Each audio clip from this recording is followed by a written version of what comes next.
ہم نے ابراہیم علیہ السلام کے موقع پر یہ بات سنی تھی کہ اللہ تعالیٰ نے حضرت حاجرہ کو اسماعیل علیہ السلام سے نوازا، تو اللہ تعالیٰ نے حضرت سارہ جو کہ ابراہیم علیہ السلام کی پہلی بیوی تھی، ان کو ان کے پیٹ میں اسحاق اور اسحاق کے پیٹ میں یعقوب پیدا ہوں گے، یہ اللہ رب العزت نے پہلے ہی کہہ دیا تھا۔ تو آئیے انہیں یعقوب کے بارے میں آج دیکھ لیتے ہیں۔ یعقوب علیہ السلام کو ایک اور نام دیا گیا جس کا نام اسرائیل ہے، اور ان کے جو بھی بچے ہیں ان کی قوم کو کہا گیا بنی اسرائیل، یعنی یعقوب سے پیدا ہوئے یا پھر اسرائیل سے پیدا ہوئے، بنی اسرائیل۔ ٹھیک ہے محترم صاحب حضرات، اسحاق علیہ السلام کی بیوی جن کا نام رفقہ تھا، یہ یعقوب سے بڑی محبت کرتی ہیں کیونکہ یہ چھوٹے بیٹے تھے۔ انہی کے ساتھ میں پیدا ہونے والے ایک بیٹے جن کا نام عیسو تھا، عیسو یا عیسو، ٹھیک ہے، یہ پہلن تھے کہ تو جڑواں بچے تھے، یہ پہلن تھے، تو اس لیے اسحاق علیہ السلام ان کو زیادہ محبت کرتے تھے، اور چونکہ یعقوب چھوٹے تھے ان سے کچھ، تو وہ اپنی ماں کے لاڈلے تھے۔ ایک دن ایسا ہوتا ہے اسحاق علیہ السلام جب بزرگ ہو جاتے ہیں تو ان کی آنکھوں کی روشنی کم ہونے لگ جاتی ہے، کم دکھائی دینے لگتی ہے۔ تو اسحاق کہتے ہیں اپنے بیٹے سے کہ تم جاؤ ایک اچھے جانور کا شکار کرو جو حلال جانور ہے، اور کھانے کی تیاری کرو، اور میں تم کو دعا دوں گا۔ جیسے یہ بات معلوم پڑتی ہے، بیٹا خوشی سے اچھلنے لگتا ہے عیسو، اور نکلتا ہے شکار کی۔ یہاں جو اسحاق علیہ السلام کی بیوی ہیں رفقہ، وہ یعقوب سے بڑی محبت کرتی ہیں، تو کہتے ہیں کہ اے میرے بیٹے یعقوب، تو اپنے باپ کی دعا لے، تو ایک کام کر، یہ جو ریوڑ میں بکرے یا مینڈا مینڈی ہے اس میں سے کوئی ایک اچھا جانور کو لے لے، اور اپنے ابا کو اچھا کھانا بنا کے کھلا لے، اور ان کی دعا کو لے لے۔ تو ایسا ہی کرتے ہیں یعقوب علیہ السلام، ایک اچھا جانور لے کر اسحاق علیہ السلام کو اچھا کھانا کھلا دیتے پکا۔ تو ان کے ابا جو ہے یعقوب علیہ السلام دعا دیتے ہیں کہ سب بچوں میں تو سردار رہے۔ جیسے ہی عیسو جب آتا ہے پہلا بیٹا، معلوم ہوتا ہے کہ یعقوب علیہ السلام نے یہاں ہی کی ایک بکری لے لی، اور اس کو ذبح کر کے اچھا سا بہترین کھانا بنا کر ان کے ابا کو کھلوایا ہے، اور دعا بھی دی ہے۔ تو اتنے غصے میں آتا ہے کہ بھائی میرے ابا کے لیے میں ایک الگ جانور جو گھر سے تھوڑا الگ ہو، اس جانور کی تلاش میں جنگل گیا، پھر لوگ کا شکار کرتے ہوئے ہوں گے، پہلے اس دور کے اندر جو صحیح لگتا تھا انہیں ایک اچھا جانور کا شکار کر کے لانے کی میں کوشش کرتا، اور تو ہے کہ یہی کا جانور کھلا کر تو دعا لے لیا ہے میرے ابا کی، میں زیادہ حقدار تھا دعا کا۔ اگر میرے ابا کا انتقال ہوا ایک نہ ایک دن تو ہونے والا ہے، تب میں تجھے قتل کر دوں گا، یہ غصے میں آ کر انہوں نے کہہ دیا اپنے بھائی۔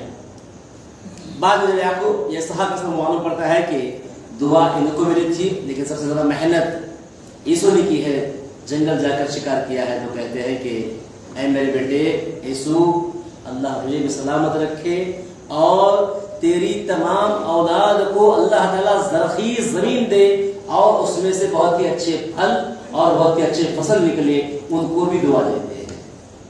لیکن رفقہ جو ہوتی ہے ان کو اپنے بیٹے سے زیادہ محبت ہوتی ہے، کہتے ہیں اپنے بیٹے سے اے بیٹے تیرا بڑا بھائی غصے میں ہے، پتہ نہیں کیا کرے کب غصے میں، تو میں یہ تجھے کہتی ہوں کہ تو اپنے ماموں کی طرف، جن کا نام لابان بتایا گیا ہے یہاں پر، جو حران کی طرف رہتے تھے، حران یہ گاؤں کا نام ہے، تو اپنے ماموں کے گاؤں جا، اور ہو سکے تو ماموں ہی کی بیٹی کے ساتھ نکاح کر لے، یہ میری رائے ہے۔ تو اپنی ماں کی بات سنتے ہوئے یعقوب علیہ السلام اپنی جان بچاتے ہوئے، کیونکہ بھائی کا غصہ تھا اور انسان غصے میں کچھ بھی کر بیٹھ سکتا ہے، لہذا غصے کو ٹھنڈا ہونے تک وہ وہاں سے نکلتے ہیں اور اپنے ماموں لابان کی طرف جو کہ حران میں تھے وہاں جا کر بس جاتے ہیں۔ وہاں جا کر بستے ہیں تو ان کے ماموں کی دو بیٹیاں تھیں، لہٰذا کہتے ہیں کہ اے ماموں میں آپ ہی کے پاس رہوں گا, آپ ہی کے ساتھ کام کروں گا, لہٰذا میں آپ کی بیٹی سے نکاح کروں گا, آپ مجھے اپنی بیٹی میرے نکاح میں دے دیجئے. تو ان کے ماموں کہتے ہیں کہ اگر تو میرے ساتھ 7 سال تک بکریاں چرائے میری, اس دور میں یہی دھندا تھا, یہی پیشہ تھا, ذریعہ جو روزی روٹی کا ذریعہ تھا یہی تھا, بکریاں چرانا, کھیتی کرنا. تو 7 سال تک بکریاں چرائے گا تو میں تجھے ایک بیٹی دے دوں گا. حالانکہ جو یعقوب علیہ السلام جس بیٹی کو پسند کیے ہوتے ہیں وہ دوسرے نمبر کی بیٹی رہتی ہے, لیکن شادی جب ہوتی ہے تو ان کے ماموں پہلی بیٹی سے ان کا نکاح کرا دیتے ہیں. کہتے ہیں کہ اے ماموں میں تو آپ کی دوسری بیٹی سے نکاح کرنا چاہ رہا تھا. کہتے ہیں میں تجھے دوسری بیٹی بھی تیرے نکاح میں دے دوں گا, لیکن تو اور 7 سال میرے پاس کام کرے گا, یہ بات دے گا. تو اس دور میں یاد رہے 2 سگی بہنوں کو نکاح میں رکھ سکتے تھے, لیکن آج نہیں رکھ سکتے. آج سالی کے ساتھ جورو زندہ ہے تو اس کے ساتھ نکاح نہیں ہوتا. البتہ اگر جورو کا انتقال ہوا ہے کسی کارن تب جا کر سالی سے نکاح ہوتا ہے, لیکن بیوی ہے اس کے باوجود اس کی اسی سگی بہن کے ساتھ ہم نکاح کرنا چاہیں تو ہمارے محمد صلی اللہ علیہ وسلم کی شریعت میں حرام ہے. اس دور میں حلال تھا. الگ الگ شریعت کے اندر ہوتا ہے, آپ کو معلوم ہے شریعت کے اندر کچھ چیزیں حلال تھی, کچھ چیزیں حرام تھی. جیسے کہ پہلے شراب حلال تھی, ابھی اللہ کے رسول صلی اللہ علیہ وسلم کے دور میں حرام ہو گئی ہے. ایسے بہت ساری چیزیں ہیں جو پہلے حلال تھی اب حرام ہوئی ہیں. پہلے سجدہ تعظیم حلال تھا, جیسے کہ یوسف علیہ السلام آگے آئے گا انشاءاللہ تعالی. یوسف علیہ السلام کو سب نے سجدہ کیا تھا, ان کے بھائی ان کے ماں باپ نے بھی سجدہ کیا تھا, یہ تعظیمی سجدہ تھا. اور آدم علیہ السلام کو تمام فرشتے سجدہ کیے تھے, یہ تعظیمی سجدہ تھا. یہ اس وقت کے لیے حلال تھا, لیکن ابھی یہ حرام ہو گیا ہے. تو کچھ چیزیں منسوخ تھی. ایسے ہی 2 بہنوں کو ایک ساتھ شادی کرنا اس وقت کی شریعت میں حلال تھا. تبھی جا کر ان کے ماموں کہتے ہیں تو اور تھوڑے دن میرے ساتھ رہ کر کام کرنے کا وعدہ کرتا ہے تو میں تجھے دوسری بیٹی بھی تیرے نکاح میں دے دوں گا. تو اس طریقے سے لابان ماموں جو ان کے ہوتے ہیں یعقوب علیہ السلام کے, ان کی ماموں کی دونوں بیٹیوں کو یہ شادی کر لیتے ہیں. ٹھیک ہے. تو ہوتا یہ ہے جو پہلی بیوی تھی جن کا نام لیا بتایا گیا ہے اس کے اندر, لیا یا لیا, ٹھیک ہے, تو ان کے ساتھ تقریباً 5-6 بیٹے پیدا ہوتے ہیں. لیکن وہی جو ان کی دوسری بیوی جن کا نام راحل بتایا گیا ہے, ان سے کوئی اولاد نہیں ہوتی جلدی. ٹھیک ہے. بعد میں راحل دعا کرتی ہیں کہ اے اللہ تو میری بہن کو اولاد دیا ہے, بہت اچھی بات ہے, میں خوش ہوں اس سے, لیکن میں چاہتی ہوں کہ میری بھی اولاد ہو, میری بھی صحیح اولاد ہو. میں تو اس سے دعا کرتی ہوں میرے مالک مجھے ایک بہترین بیٹا دے دے, بہترین خوبصورت بیٹا دے دے مالک. یہ بہت ساری دعا اللہ کے سامنے راحل کرتی ہیں. تو ان کی دعاؤں کے بعد میں سب سے بہترین, سب سے خوبصورت جاننے والے جسے آپ ہمیں پہچانتے ہیں خوبصورتی کے نام سے, یوسف علیہ السلام انہی راحل کے پیٹ سے پیدا ہوتے ہیں. ٹھیک ہے. اب دونوں بیویوں کو بیٹے ہیں, زندگی چل رہی تھی. 20 سال کا عرصہ گزر گیا وہیں ماموں کے علاقے میں, لابان ماموں کے حران علاقے کے اندر 20 سال گزرتے ہیں. تو ایک دن اپنے ماموں سے کہتے ہیں کہ اے ماموں جان میں اس گاؤں کو چھوڑ کر میرے باپ دادا کے گاؤں جانا چاہتا ہوں. کہتے ہیں ماموں بھی ٹھیک ہے, تو نے بہت ساری مدد کی ہے, میرے یہاں پر آ کر بکریاں چرایا, بہت سارے دولت میں نے کمائی, تو اس سے بہت برکتیں میں نے لی ہیں, تو جو چاہتا ہے بول, میں تجھے دینے کے لیے تیار ہو. جاتے جاتے کہتے ہیں کہ مجھے کچھ بکریاں ایسی چاہیے. وہ کچھ کہتے ہیں جو کہ ان کا حق تھا, وہ 2 بکریاں چرائے تھے, انہوں نے دھندا کیا تھا پارٹنرشپ میں مل کر. بہرحال کچھ دنوں کے بعد ان کو معلوم ہوتا ہے یعقوب علیہ السلام کو ان کے ماموں اور ان کے ماموں کے جو بچے ہیں ان کی نیت نہیں تھی کہ یعقوب علیہ السلام کو ان کا پورا حق دے, یعنی کچھ مال دے کر ان کو ہٹانا چاہتے تھے. تو یہ بات پہلے سے آ رہی ہے. شروعات میں جب بھی کوئی انسان کوئی کام کرتا ہے تو اچھا ہی لگتا ہے, لیکن جب بات اس کے حق دینے کی آتی ہے تو وہاں پر انسان تھوڑا پیچھے ہو جاتا ہے. یہ پہلے سے بات آ رہی ہے. آج کے دور میں بھی ایسا ہی ہے.